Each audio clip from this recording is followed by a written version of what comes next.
1, 2, 3, 4, 5, 6, 7, 8. 1, 2, 3, 4, 5, 6, 7, 8.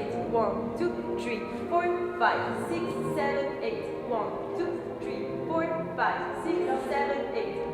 2, 3, 4, 5, 6, 7, 8. 1, 2, 3, 4, 5, 6, 7, 8. Cheerleader, c'est quoi?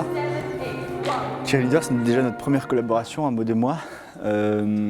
Et ça faisait suite à un travail que j'avais commencé quand j'étais étudiant aux Beaux-Arts, à la Haute École d'Art et Design de Genève, où j'avais commencé une série de conférences performances sur le lien entre sport et politique. Donc les cheerleaders à la base, donc les pom-pom girls pour nous, donc ces filles qui encouragent les sportifs sur le bord du terrain. À la base du cheerleading, c'était des hommes qui pratiquaient ce sport-là. Et c'était des hommes qui aspiraient à une carrière politique. C'était vraiment une discipline qui était enseignée dans les grandes universités américaines, donc spécifiquement à des hommes. Reagan a été chef de cheerleader, Eisenhower, plein de chefs d'entreprise américains. En fait, ils se disaient que si tu étais capable de faire en sorte que les supporters ne se battaient pas entre eux dans les travées d'un stade, tu étais capable de diriger un pays ou de diriger une entreprise. C'était à peu près ce raccourci-là qu'ils faisaient. Donc ils enseignaient ça à Harvard. Enfin, voilà. À ce moment-là, c'était une pratique qui était une pratique physique, acrobatique, etc. pour attirer l'attention. Mais c'était aussi avant tout une pratique qui mobiliser une forme d'oralité en fait, parce que c'était des chants et des slogans pour interpeller les foules. On est toujours un peu dans le même rythme du coup pour l'instant de choré, stunt, redescente, choré, stunt, redescente. Et du coup c'est pour ça que moi je vous proposais show and go et on repart tout de suite pour comme ça fait une surprise aussi, on brise un peu le rythme. Ok.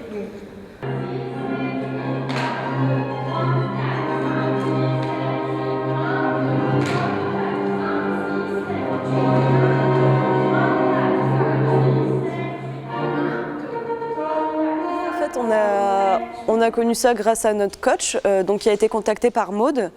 Et donc notre coach qui nous a dit bah voilà, on va faire un spectacle au Phénix. On ne savait pas trop à quoi s'attendre. En fait, on n'avait pas plus de détails que ça.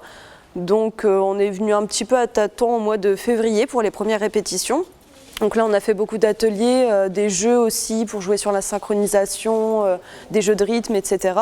Et on a travaillé aussi quelques scènes déjà donc avec les coéquipières et avec l'équipe du spectacle, le metteur en scène, etc. Donc on nous a expliqué le déroulé du spectacle et tout. On ne comprenait pas tout parfois. On se disait mais pourquoi comme ça et tout, parce que c'est très artistique. Vraiment, nous, on a l'habitude de travailler dans le milieu du sport.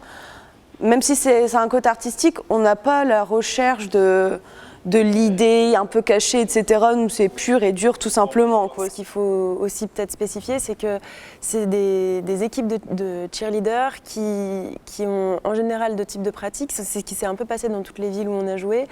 C'est à la fois une pratique vraiment d'aller sur les terrains et d'encourager une équipe ou deux équipes, selon si elles font au football américain ou basket ou hockey. Enfin, on a eu plusieurs cas de figure. Et justement, ce sport en fait de cheerleading qui s'affrontent en compétition, qui serait proche du patinage artistique ou de la gymnastique, c'est-à-dire qu'elles viennent, elles ont un numéro, pour parler un peu grossièrement, mais voilà, une routine, elles, dans leur cas, où elles ont des figures imposées, des moments de chorégraphie, etc. Elles s'affrontent d'équipe en équipe et elles sont jugées sur ces 2 minutes de passage.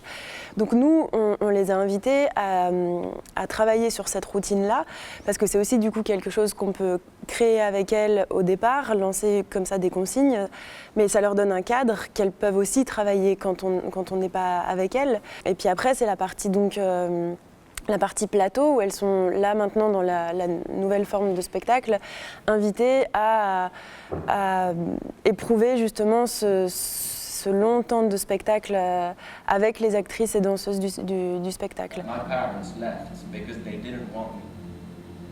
When I was 11, I wanted to be left alone. When I was 12, I wanted to die. And when I was 13, I wanted to kill a kid.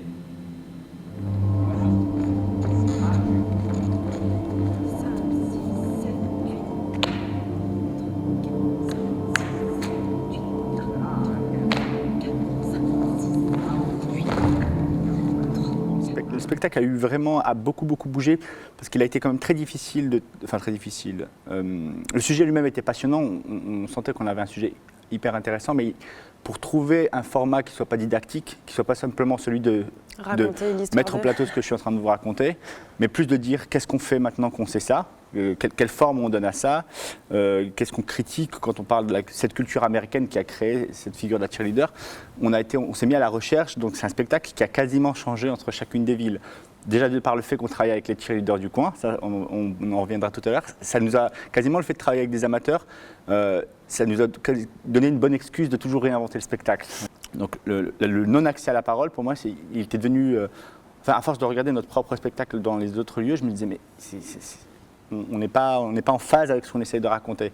Donc là, le fait radicalement pendant une heure, plus d'une heure, qu'elle ne prenne pas la parole, c'est de se dire, si jamais il y a révolution, elle n'aura pas lieu sur le plateau. Le plateau est un révélateur peut-être des maux de la société, mais le théâtre ne change pas le monde. Le théâtre peut attirer l'attention clairement sur des problèmes, mais c'est après, si jamais il y a prise de conscience, c'est après ça.